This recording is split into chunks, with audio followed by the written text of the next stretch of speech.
mga balita ngayong gabi.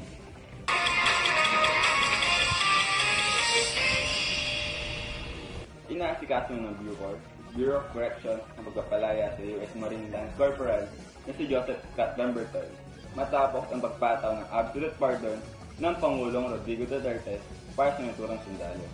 Matandang si Pemberton ay nakulong sa pagpatay kay Jennifer Laude, isang Pilipino trans woman.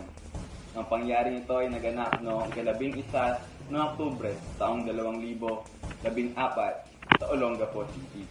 Ang Amerikanong sundalo ay hinatulan ng 6 hanggang 10 taon na pagkabilanggo sa Camp Aguinaldo sa kasang homicide sa biktimang si Jennifer Laude.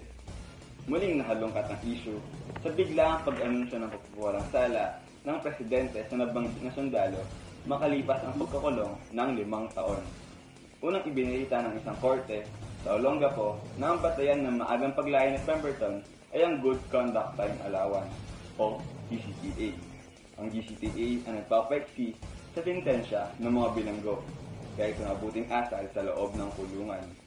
Bukod sa dahilang nabanggit, kinumpirma ng abogado ng pamilya Laude na nakaraang ika-25 ng Agosto sa kasalukuyang taon ay tinanggap na ang danyos nagkakalagang 4.5 milyong piso na pinababayaran ng korte sa panig ni Pemberton. Ikinagulat at nagbuwat ng samot-saring saloobin nang maisihag ito sa publiko. Usap-usapin ito ngayon dahil ng paggawad ng pardon ng mismong Pangulo sa US Marine na ikinabigla ng ilang mamamayang Pilipino. May mga kampong sumasalangat sa paggawad ng pardon na ito at nagsimula ng kilos protesta upang ibasura ang pagpapalaya kay Pemberton.